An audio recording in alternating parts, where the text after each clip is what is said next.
What do you tell people when they ask you why you consume true crime content?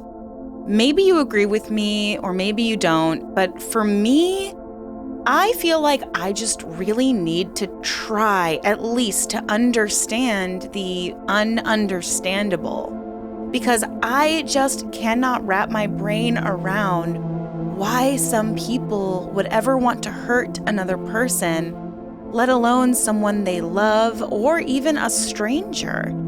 And while every single story we hear when we're listening to true crime content is absolutely tragic, in my opinion, some of the most disturbing cases are the ones that don't really have a clear motive. The ones that just seem to be utterly and completely senseless. And that is why we are going to be talking about Laken Riley today. She's the young woman who was murdered in the middle of the day, bright and early in the morning, really, while going on a run at her college.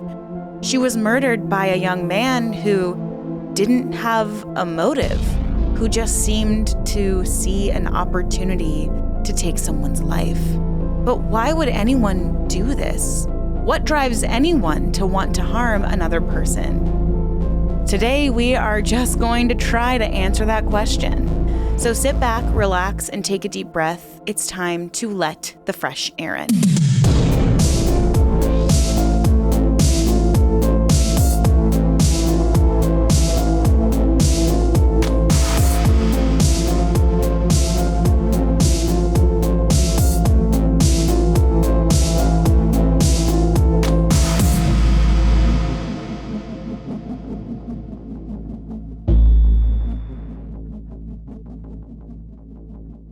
Hi, everyone. Welcome back, or welcome if you're new. My name is Erin, and I am fascinated by all things cults, true crime, and unique spiritual practices.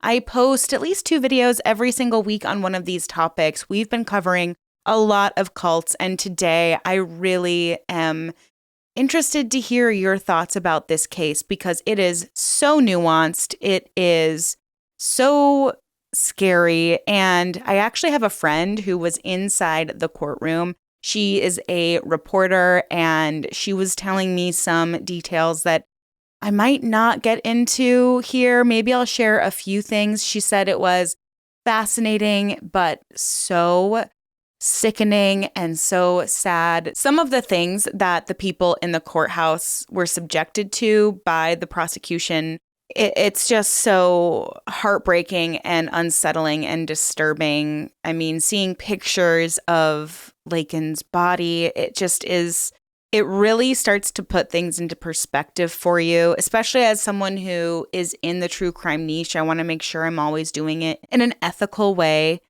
and bringing more awareness to situations like this. So just moving forward, since there are certain themes in this story that are very delicate and can become a little inflammatory, I just want to ask that everyone please share your thoughts, but be respectful of other people in the comments.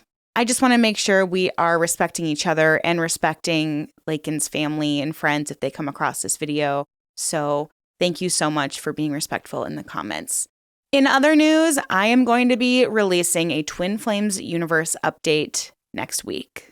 So buckle up for that. There's a lot of crazy stuff going on with them, so just get ready. So without further ado, let's get to know Laken Hope Riley a little bit better.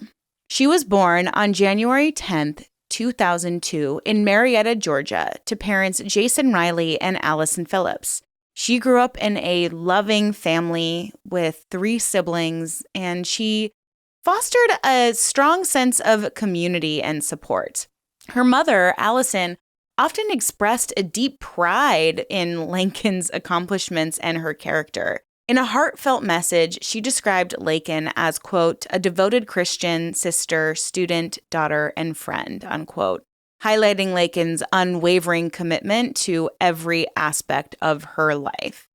And we hear this a lot about Laken. Her father also spoke very fondly of her, emphasizing her strong moral values and her dedication to her goals. He recalled her passion for nursing and her desire to make a positive impact on each other's lives.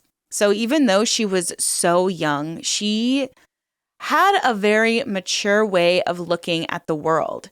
She really wanted to make sure that she had an impact in a positive way. She graduated from River Ridge High School in Woodstock, Georgia in 2020, and she was a dedicated member of the cross-country team. Her passion for running was very evident, and she even participated in local races and events. And if you're a cross-country runner, I tried to do cross-country when I was in high school, and I could just never get into it. I feel like it takes a special person to just like be alone with their thoughts while they are just running for a very long time. I mean, you really get to know yourself if you're doing something physically difficult and you don't have anything distracting your mind. And her cross-country coach, Keith Hooper, described her as an unselfish individual, highlighting an instance where she actually gave up the chance to run a final in her senior year because she thought she was not 100% ready. He further noted that her passion for healthcare and science and running are to be admired. She will always accompany them as they run, he said. And oftentimes we hear from friends and family about how amazing a person was who has passed. But it feels like Laken had so many people around her who were positively impacted. And Cherokee County School Superintendent Brian Hightower also spoke highly of her. He said, quote, "Our community and our world lost a shining light with the tragic passing of Laken. An outstanding scholar, athlete, Laken inspired classmates and teachers with her love of learning and her kindness to all," unquote. These reflections from those who knew her best underscore her dedication, selflessness, and the positive impact that she had on her community. After graduating from River Ridge High School in Woodstock, Georgia in 2020, Laken Riley pursued higher education at the University of Georgia. During her time at UGA, she became an active member of the Alpha Chi Omega sorority, where she formed some lasting friendships and contributed to various community service projects. She just seems to have been such a kind, well-rounded, and grounded person. Now, in the fall of 2023, Laken transferred to Augusta University's College of Nursing in Athens, Georgia, because she wanted to pursue that dream of becoming a nurse. And look, getting into nursing school is no small feat. It can be extremely, extremely challenging. And Laken was recognized for her academic excellence and even made the dean's list during her time at the university. And she also stayed committed to her sorority. And this just reflects her commitment to wisdom, devotion, and achievement. She was even remembered by her sorority sisters for her dedication and the positive impact that she had on their lives. Laken Riley's sorority sisters remembered her as a completely devoted and incredibly compassionate individual. Chloe Mullis, the chapter president, even described Laken as a devoted Christian, sister, daughter, student, and friend, and emphasized her unwavering commitment to every aspect of her life. Mullis noted that doing things halfway just wasn't an option for Laken, highlighting her dedication and thoroughness. Mullis also shared that many sisters in the sorority considered Laken to be the best listener. She was supportive and attentive and had this nurturing nature within the sorority. This really shows that Laken had such a positive impact on her sorority sisters and her community, and it really shows us that this was someone who could have done so many wonderful things in the world had her life not been cut so tragically short. Her passion for nursing and her active participation in the sorority exemplified her dedication to helping others and her community. On the morning of February 22nd, 2024, the 22-year-old embarked on a routine jog near the University of Georgia intramural fields. Laken sent her mom a text message at 8:55 a.m. stating, "Good morning, about to go for a run if you're free to talk." She attempted to call her mother at 9:03 a.m., and then she called 911 at 9:11 a.m., which was suddenly and abruptly cut off. Her mother, who called back just minutes later at 9:24 a.m., received no response and later sent several anxious messages. When she did not return as expected, her roommates became very concerned.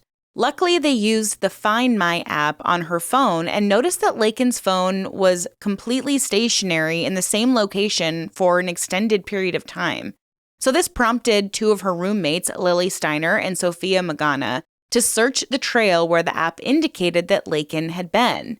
During their search, they actually found one of Laken's AirPods on the trail, but they were unable to actually locate her herself, and they became more and more worried and fearful.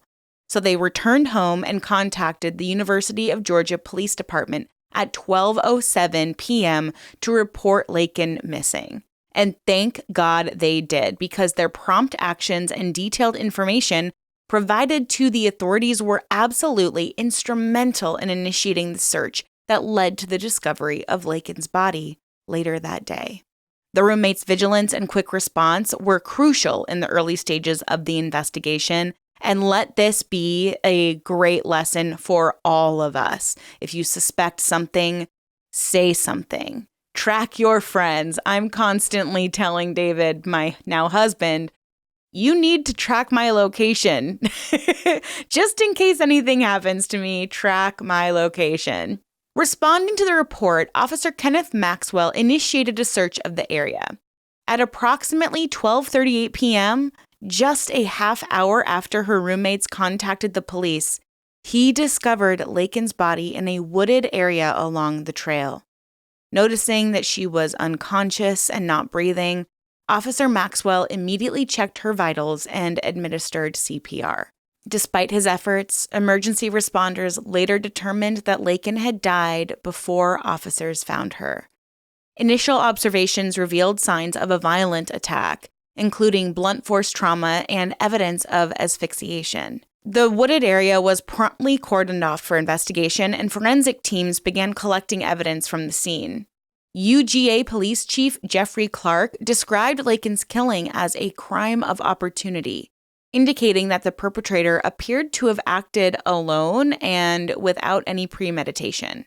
This was actually the first murder on the university campus since 1983.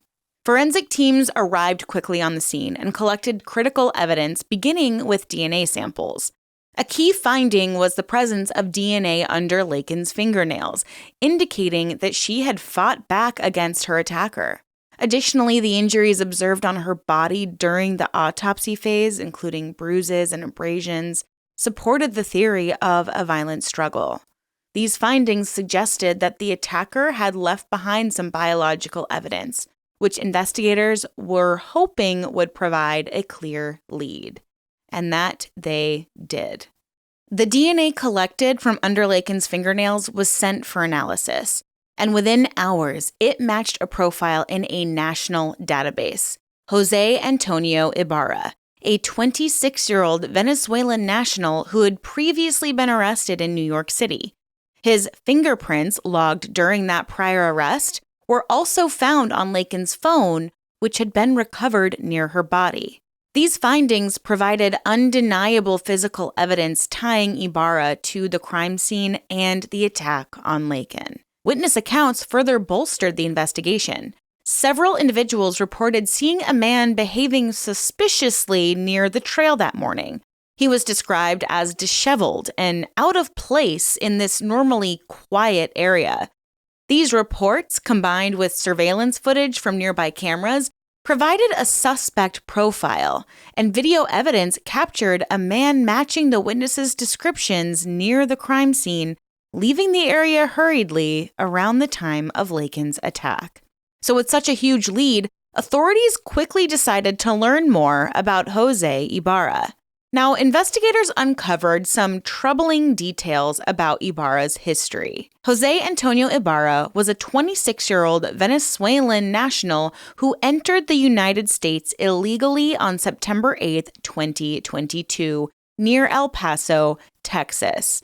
Now, before we move further, just so there's no misunderstanding, I do want to briefly share my personal opinion on immigration and illegal immigration. While I believe that immigration should have a legal process, I also recognize that someone from another country who might be in an otherwise desperate situation to protect themselves might not understand the proper channels to go through. So I don't want anyone to think that because I am indicating and sharing that he was an illegal immigrant, that is not to say that every person who enters the United States illegally is here for some nefarious reason. Two things can be true at once. People do enter the United States illegally who might have ill intent, but there are also many, probably more often than the alternative. Mostly, I would assume or hope that people are coming here illegally because they are that desperate to protect themselves for change, for better opportunities, and maybe they don't understand the proper channels, or they just don't have the time to collect all the documentation that they need in order to go through the proper process. I just think that the rhetoric around illegal immigration implies that every person who enters the country and is an immigrant is coming here with ill intent. And I've actually recently met some people who said, yeah, they were seeking asylum here with their family when they immigrated here because their country was going through a civil war and they had to escape. And luckily, their whole family was able to get out.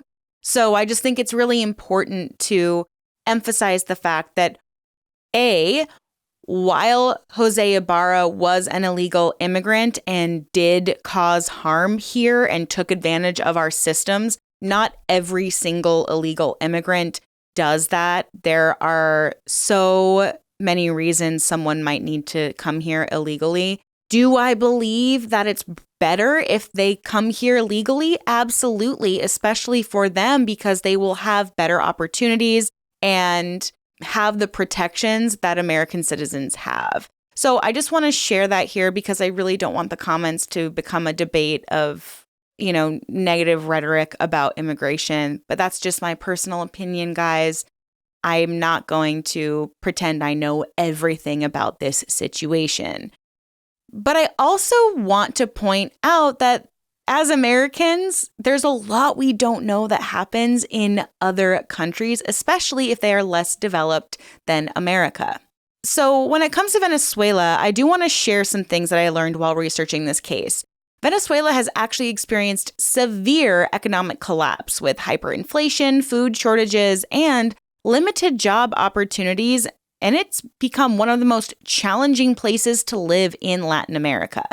So like many Venezuelans, it's likely that Ibarra sought out better economic prospects in the United States. Maybe he wanted to come work to support himself and maybe even send money back to his struggling family. Also, Venezuela's political environment under Nicolas Maduro's regime has been marked by oppression, corruption, and limited civil liberties.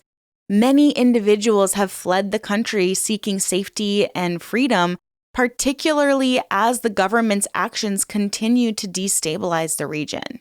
So I'm sure some people will be happy to hear that the U.S. Customs and Border Protection did apprehend José Ibarra.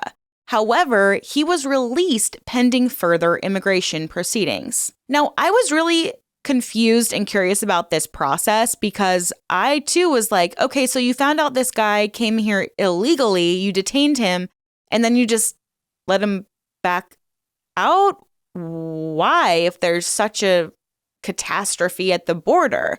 Well, I learned through my research that apprehending individuals at the border and releasing them pending further immigration proceedings is actually part of the standard protocol within U.S. Customs and Border Protection and even Immigration and Customs Enforcement, or ICE.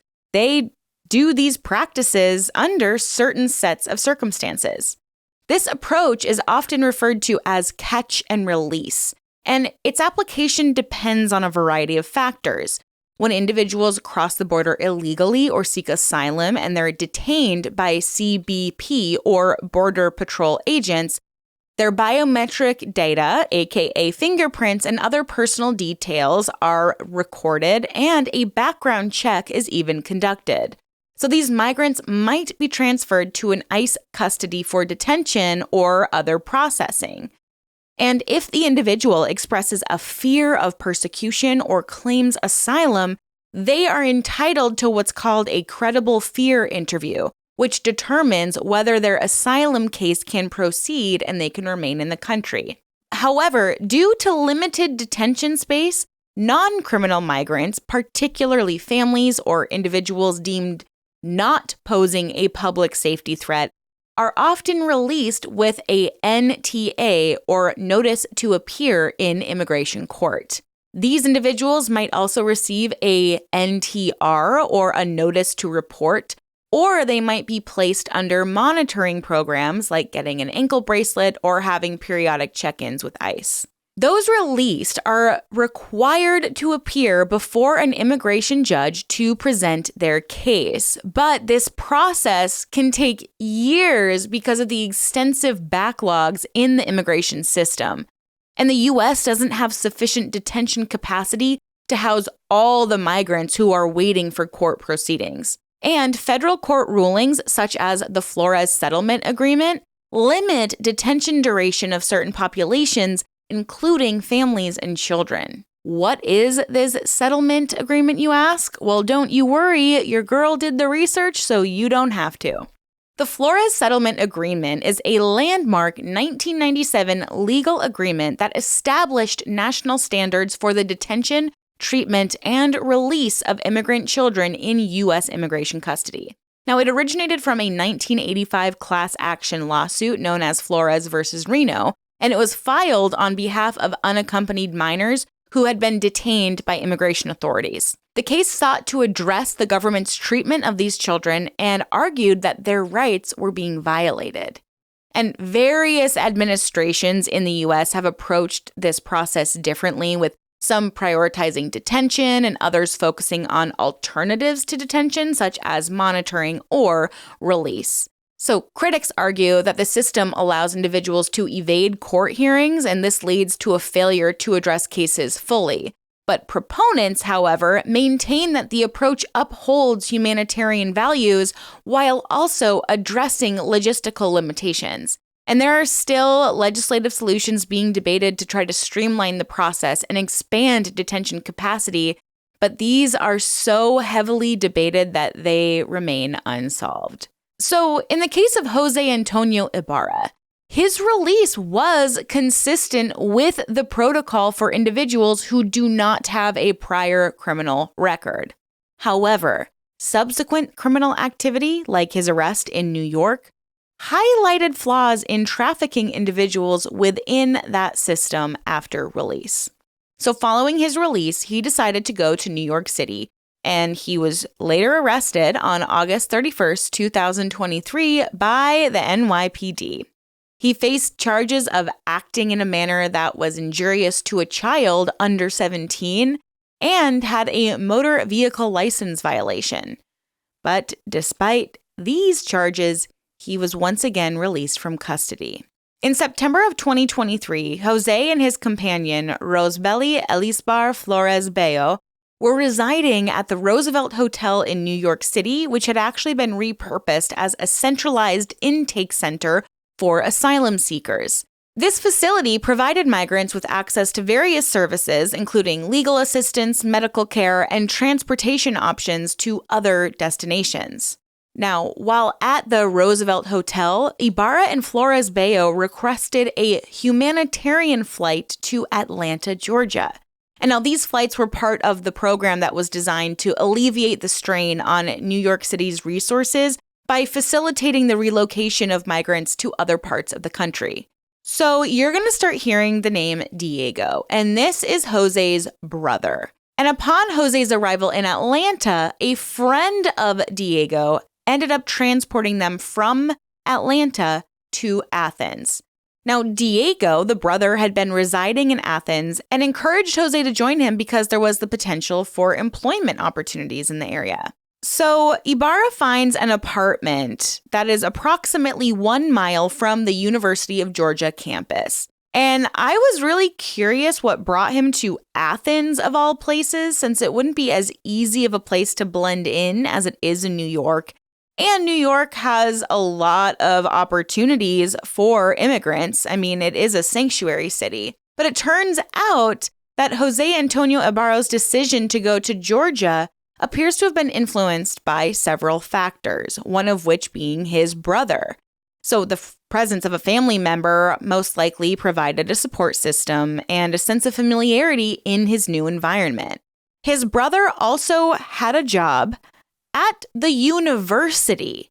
Yeah, this detail was shocking to me. He got a job as a dishwasher at the University of Georgia's Bolton Dining Hall on February 6, 2024, just a few weeks before Laken's murder. To obtain this position, he actually presented a fraudulent green card.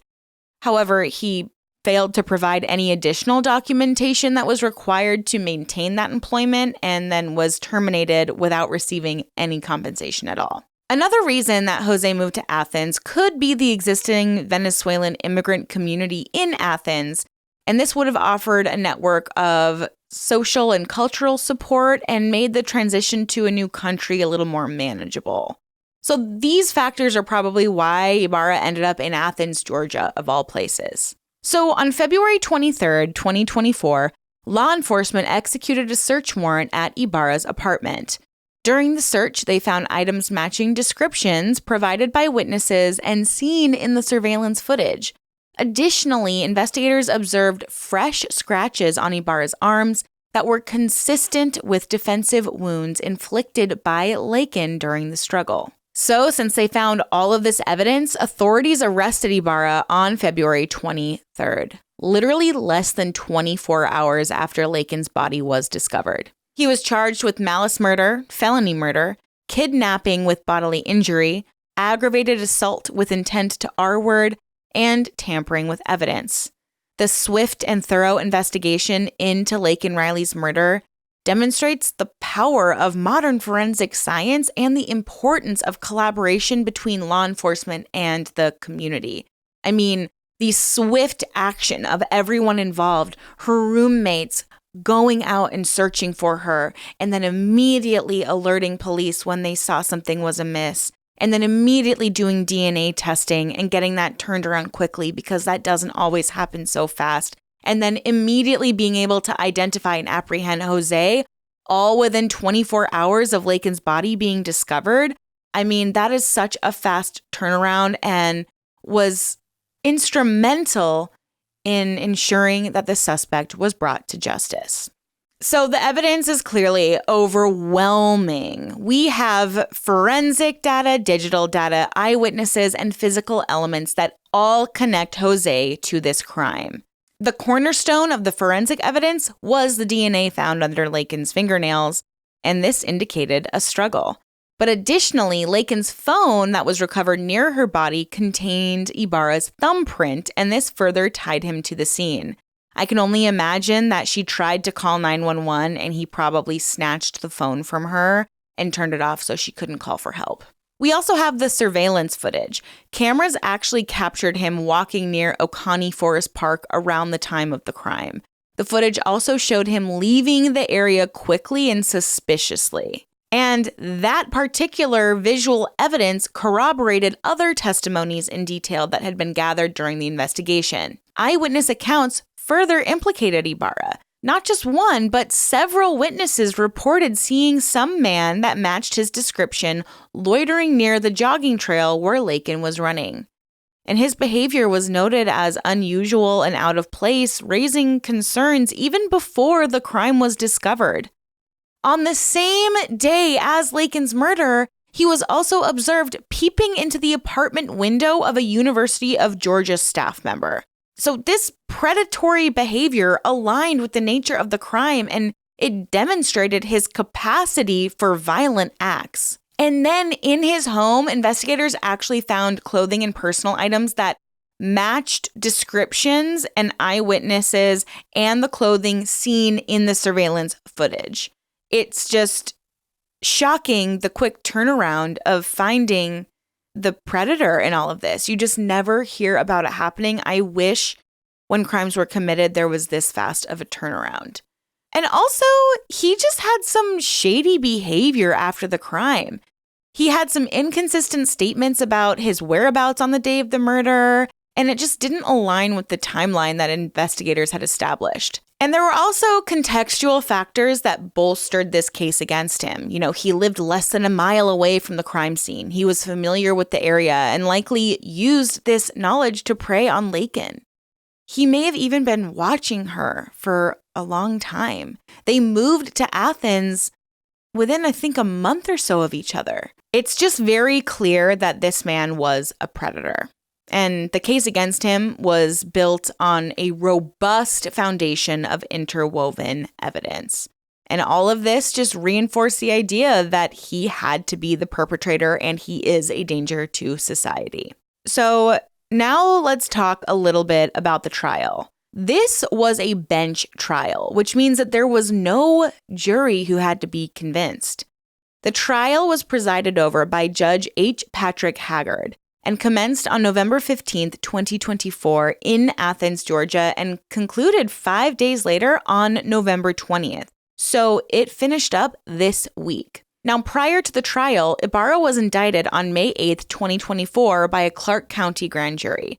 The charges against him were severe and reflected the violent and predatory nature of the crime. He pleaded not guilty during his arraignment and remained in custody after he was denied bail.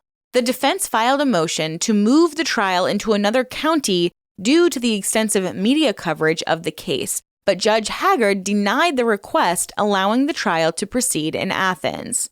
Now, during the trial, Ibarra waived his right to that jury, opting instead for that bench trial where the judge would determine his guilt or innocence. The prosecution presented that wealth of evidence that linked Ibarra to Riley's murder. And this included all the DNA evidence, the fingerprints, the surveillance footage, and the witness testimony. All of this evidence created a very clear and very damning picture of Ibarra's involvement in the crime.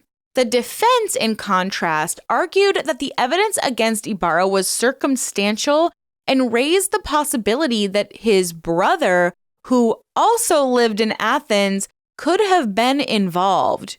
Which, can you imagine you invite your family member to come live with you and seek asylum with you and basically be a refuge with you? They murder someone and then are like, no, it's you. I'm sorry, what? Doesn't matter if you're related, your fingerprints are going to look different. Your DNA is going to be at least slightly different. And my friend who was sitting and observing the trial and covering it, she told me that she was floored by the defense's arguments. She said, I know that they're doing their job, but it is absolutely ridiculous the angle that they're going with. And luckily, those arguments failed to counter any of the forensic and physical evidence presented by the prosecution. And Ibarra chose not to testify in his own defense. And so the court was left to rely entirely on the evidence and testimonies provided. So on November 20th, the judge delivered his verdict, finding Ibarra guilty on all 10 charges. During sentencing, Ibarra was given life in prison without the possibility of parole, ensuring that he would never be released. Riley's family, present in the courtroom, expressed both grief and relief at the verdict. Her mother confronted Ibarra directly, calling him sick, twisted, and evil, while describing the terror her daughter endured in her final moments. The trial did bring closure to Riley's family, but it also sparked widespread discussion about immigration enforcement and border security. Ibarra's illegal entry into the United States, coupled with his previous criminal history, became a focal point in political debates, with critics of current immigration policies citing the case as evidence of systemic failures. The swift and decisive nature of the trial, however, highlights the effectiveness of the investigation and the judicial system in holding Ibarra accountable.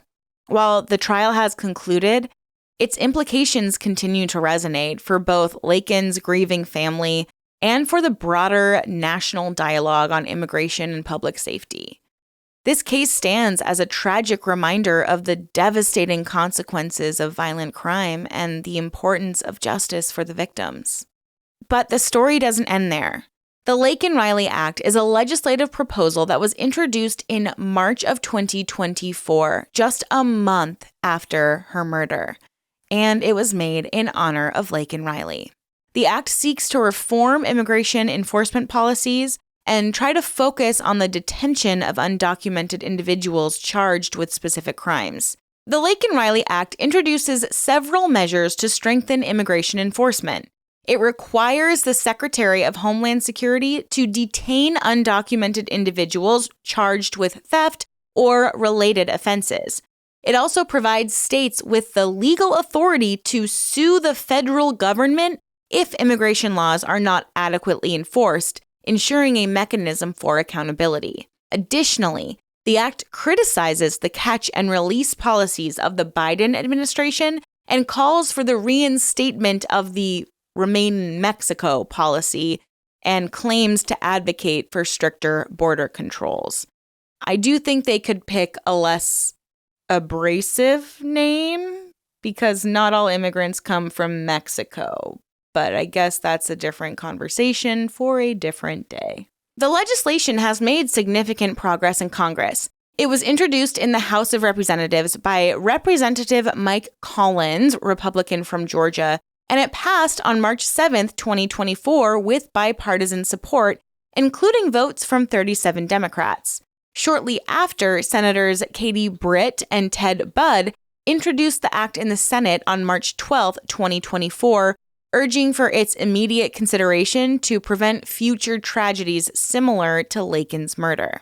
However, the Laken Riley Act has sparked considerable political debate. Proponents argue that the act is essential for closing loopholes that allow individuals charged with crimes to be released into communities, posing potential public safety risks.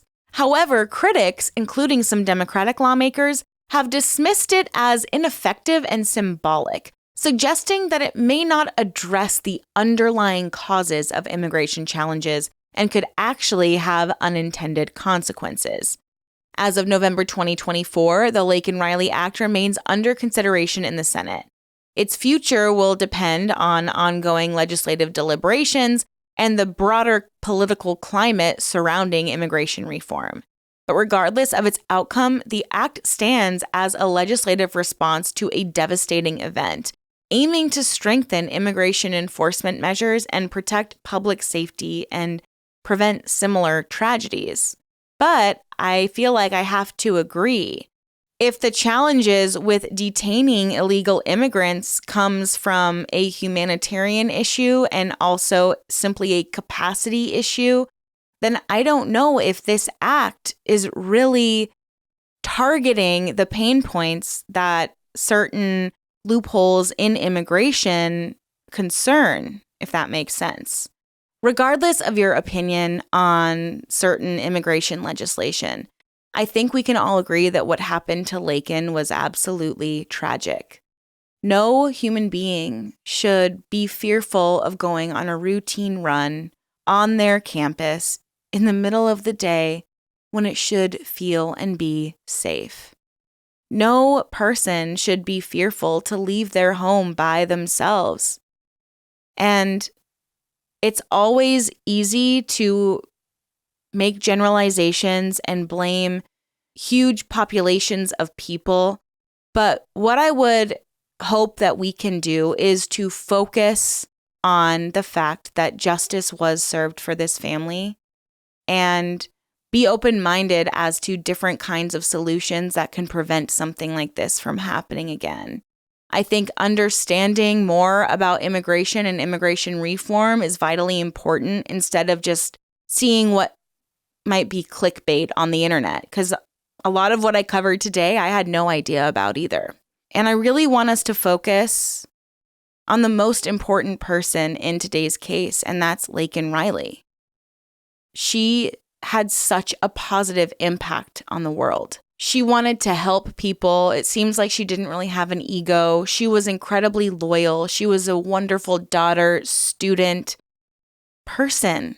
And there is no reason why this should have happened to her. And it makes me so sad to think about her family and friends and how they've been so impacted. And so I hope that we can just send them some positivity, and I hope they get at least some closure, as much closure as I guess you can receive in a situation like this, because I just feel like your world would be totally turned upside down.